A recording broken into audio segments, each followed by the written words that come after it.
Şimdi gelen çok kısıtlı imkanlar dahilinde bölgeden haberler geliyor ama gelen son bilgilere göre yani Halep'in bu 3 mahallesi kuşatma altında alınmış olan 3 mahallesinin içerisinde bir yağma, talan ve geriye kalan orada hala evini, toprağını, yurdunu terk etmeyen sivillere yönelik de bir katliam girişimi olduğu belirtiliyor.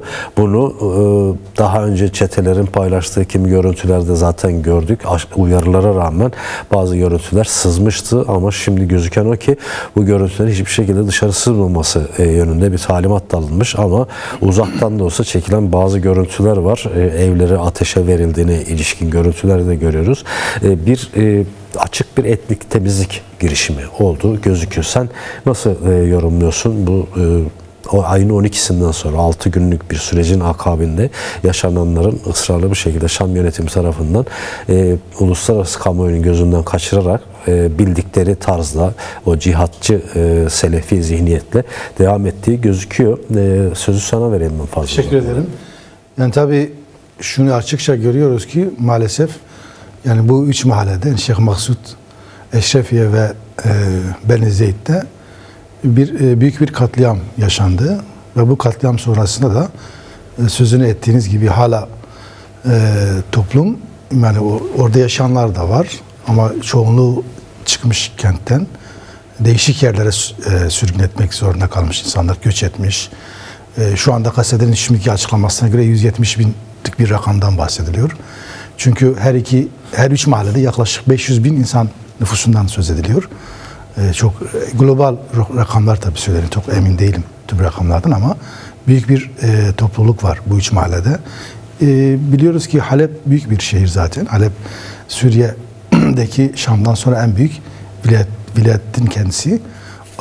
Bu 2 mahallede de toplumun %80'den fazlası Kürtler yaşıyor. Özellikle Şeyh Maksut ve Eşrefiye mahallesinde.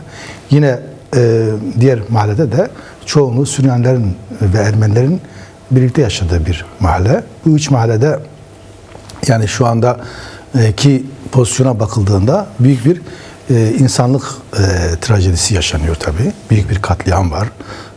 Bir soykırım var. Çünkü soykırım sadece insanların ölümüyle açıklanmıyor tek başına. Hem insanlar katledildi, hem insanların malına, mülküne konuldu. Fiziksel soykırım, insanların araçlarına el konuldu, evlerine el konuldu. İnsanların evin içindeki malzemelere, insanların her türlü de eşyalarına el konuldu. İnsanlar yani göç eden insanlar da deyim neredeyse büyük bir trajediyle karşı karşıyadırlar. Bu bir gerçeklik. O nedenle yani o ganimetçi zihniyet devam ediyor. Kesinlikle. Yani hem insan hakları kuruluşlarından da takip ediyoruz. Türkiye'deki İnsan Hakları Vakfı, İnsan Hakları Derneği gibi kuruluşların açıklamaları var. Yine uluslararası gazetecilerin açıklamaları var. Hem alanda bir sözüm ona aslında bir saldırı var. Çünkü karşılıklı bir savaş söz konusu değil. Onun ismi bir savaş değil. Tümüyle işgale dayalı, gaspa dayalı, deyim neredeyse bir demografisini değiştirmeye dönük bir konsept var orada. O konsepte karşı bir savaş yoktu. Sadece toplumun kendi öz dinamiklerinin verdiği cevap vardı, karşılık vardı. Afrin'dekinin bir benzeri. Evet, yani aslında pek çok yerde olduğu gibi. Çünkü orada yaşayan halklar ve başta Kürt halkı diğer halklarla birlikte bir sistem içinde kendince yaşamını örmeye çalışıyor. Yani eğer öncesinde ayın 4'ünde ki kasede yöneticilerinin ve Kuzey Doğu Suriye yönetimindeki yöneticilerin açıklamalarına bakıldığında çünkü en çok oradan biz açıklamaları görebiliyoruz. Evet. Ayın 4'ünde yapılan görüşmeler var Şam'da ve bu görüşmelerde eğer amaç işgal etme değilse, amaç orada bir etnik temizleme siyaseti güdülmemiş olsa muhtemeldir ki orada bir anlaşmaya gidilecek. Bir çözüm bulunacak. Çünkü oradaki yani kasede tarafından ve Kuzeydoğu Suriye yönetiminden giden komisyondaki insanların ortak yaklaşımı orada bir çözüme gitmek. Yani orada bir çözümü bulmak için bir arada gelirken tam tersine orada ayın 4'ünde Sayın Hasan Koçer'in yaptığı açıklama vardı. Belki en çok ilgimi o çekti. Yani bu savaşın sonuçlarıyla ilgili açıklama yaptı ama aslında neden saldırdığını şu şekilde ifade ediyor. Kimlerin içinde olduğunu. Yani ayın 4'ünde birden bu konsept değiştiriyor ve Türkiye Devleti'nin desteğiyle özellikle, yani Türkiye hem Dışişleri Bakanı açıklaması var biliyoruz, hem Savunma Bakanı açıklamaları var Türkiye'nin, hem de Türk medyasında iktidara yakın bazı deyim yerindeyse tırnak içerisinde yazarların direkt yazdığı yazılar var. Yani bu o ayın 6'sındaki saldırıyı direkt yöneten Tayyip Erdoğan olduğunu söylüyor birileri. Ben de yazarım yani belki bu ismini vermek istemezdim ama böyle bir durum söz konusu. Şimdi tabii burada şunu söylemek istiyorum. Yani 120'den fazla tankın sürüldüğü, mahallelerin kuşatma altına alındığı bir yer. Yine biliyoruz ki yani rakamsal olarak 45.000'den fazla çetenin her üç mahalle diyelim diğer adıyla mahalleler tarafından mahalleleri işgal ettiğini ve ablukaya aldığını görüyoruz. Şimdi orada eğer amaç bir soykırım değilse, toplumu oradan göç ettirmek değil, olmasaydı orada savaşan bir göç yok. Yani sadece yüzlerce orada yerel sivil diyebileceğimiz asayiş güçlerinin olduğu bir bölge. Yani bir ordu yok. Zaten Nisan ayındaki yapılan anlaşmayla oradaki KSD güçleri ağır silahlarıyla beraber çekildi. 14 maddelik bir anlaşma yapıldı. Evet. Yani karşılıklı kabul temelinde yapılmış bir anlaşmaydı. Yani altına imza atılan bu anlaşma tamamıyla yok sayılan bir girişimdi. Yani şu an birçok bu savaşın Halep'e yönelik saldırının taraftarı olan Türkiye'deki birçok televizyon kanalı da dahil olmak üzere Arap basındaki birçok yayın kuruluşu da bunu görmezden geliyor. Yani böyle bir şeyi hiç yokmuş gibi davranıyor ama zaten yapılmış bir anlaşma çerçevesinde çekilmiş güçler vardı. Orada yani daha çok ufak çaplı ferdi silahlarıyla bölgesel asayişi sağlayan kesimlere yönelik böyle bir saldırının uluslararası bir konseptle planlandığını düşünüyor musun? Yani bu konuya dair birçok emare de var. Sadece Türkiye ve çeteler ve Şam üçgeninde değil ama bunun bir şekilde uluslararası güçlerin de onayı ve desteğiyle yani açıktan değilse de yapıldığına ilişkin yorumlar var. Bu konuya dair yorumun ne? Açıkça şöyle ifade ediliyor. Zaten yani elimizdeki verileri de bunu destekliyor. Şu 4 kategoride ele alınıyor. Bu savaşı planlayan, bu saldırıyı planlayanlar. Birincisi zaten çetelerin saldırıya geçtiğini, silahın Türkiye tarafından verildiğini. Yani silah sadece klasik silahtan bahsetmiyorum. Aynı zamanda siyasi destek, askeri destek, diplomatik destek. Yani Türkiye direkt Türk devleti ve hükümeti direkt bu savaşın direkt içinde yer almış görünüyor. Çünkü zaten demin de ifade ettim. Esas olarak Savunma Bakanı ve Dışişleri Bakanı'nın açıklaması bunu zaten teyit ettiriyor. Biz bu savaşın içindeyiz diyor. Evet. Üçüncüsü, şimdi tabii bu Paris'te biliyoruz yani ayın 5'inde bir toplantı gerçekleşti. Bu toplantıda işte İngiltere'nin, Amerika'nın, Fransa'nın ve başka İsrail'in, Şam'ın içinde olduğu bir toplantı. Türkiye'den de Dışişleri Bakanı orada.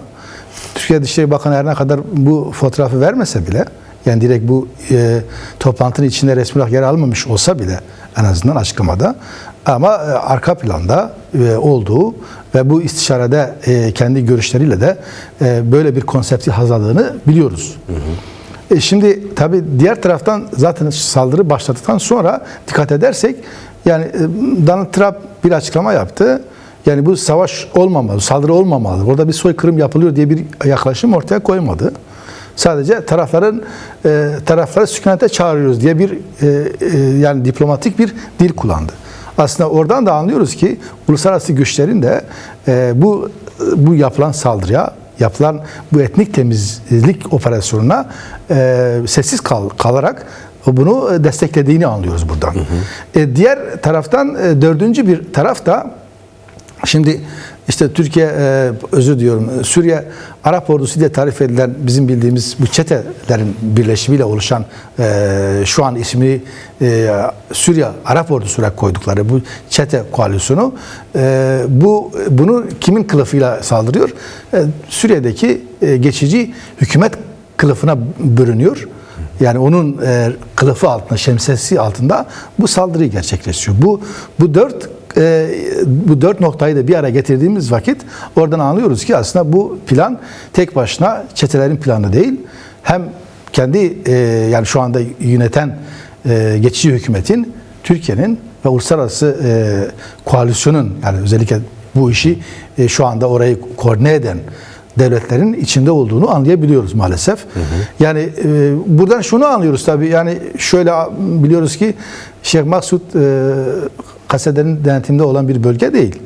Kasede zaten bir Nisan anlaşmasıyla kendi güçlerini oradan çekmiş durumdadır. Demin de izah etmeye çalıştık. Şimdi Kasede'nin bulunduğu alanla Şeyh Maksud arasında yaklaşık 40-45 kilometredir mesafede alanı bulunuyor. Çünkü Der Hafer bölgesine kadar Kasede'nin olduğunu biliyoruz biz. Bu savaşla ilgili tabii yorumlar yapılıyor. Pek çok yorum yapılıyor. Yani eğer Kasede bu savaşa girmiş olsa, o halkın savunması için hareket etmiş olsa muhtemel büyük bir savaşın çıkabileceğini varsayanlar var. Bunu açıkça söyledi. İlhan Mehmet de söyledi. Yani evet. Bu bir iç savaş tehlikesidir dedi. Bu bir tehlike var dedi. Onu da birazdan vereceğiz de. Şimdi bunun için özür diliyorum. Ben bir iki cümle edeyim sanki şey olmasın. Tam olma sözünü. Yani bağlantımız bu varsayım yani bu söylenen tabii bu bir bu askeri strateji, siyasi politik bir değerlendirmedir aynı zamanda. Hı hı. Ama şunu biliyoruz ki aslında normalde yani Kasede eğer yani ihtiyaç duyarsa tabii yani orada yapılan bir soykırıma karşı pek çok yerde yani her konuda destek verdiğini ifade etmiştir. Buradan da desteğini ifade edebilir tabii. Onurumuzu, topraklarımızı, tüm gücümüzle halkımızı savunacağız diyor İlhan Mehmet. Bu toplantının bir yerinde bunu söylüyor ve açıktan Corani yönetiminin bir savaş ilan ettiğini de belirtiyor. Yani kurulmaya çalışılan temasların da olmadığı, hiçbir bağlantının sağlanamadığı gözüküyor. Belli ki alınan kararı, kafalarına göre aldıkları kararı hayata geçirmeye çalışıyorlar.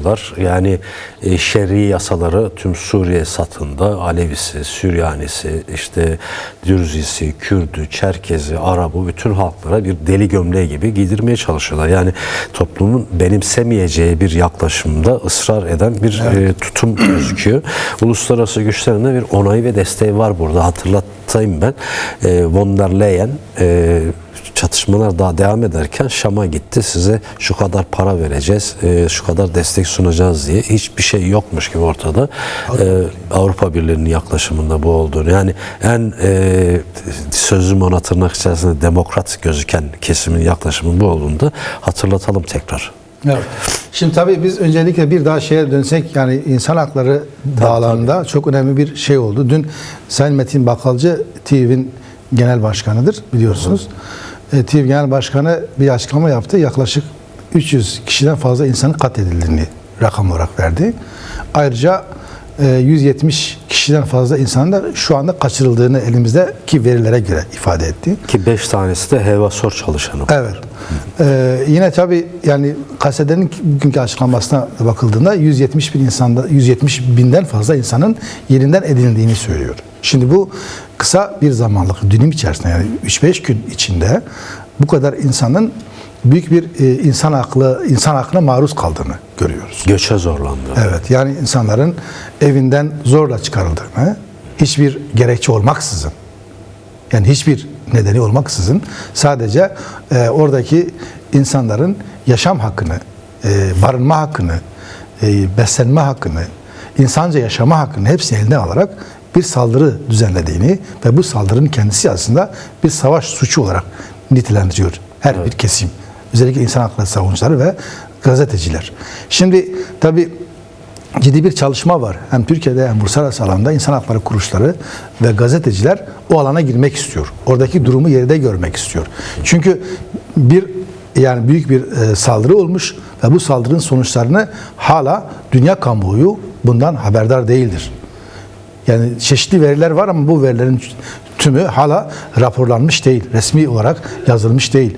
Çünkü mesela sözü ediliyor.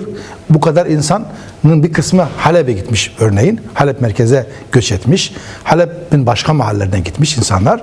Oradaki Şeyh Maksud, Eşrefiye ve diğer mahallede yaşayan insanlar. Oradaki insanların nerede, nasıl yaşadığı belli değil şu anda. Hangi koşullarda yaşıyorlar? O insanların beslenme şartları var mı? O insanların sağlık ihtiyaçları karşılanıyor mu?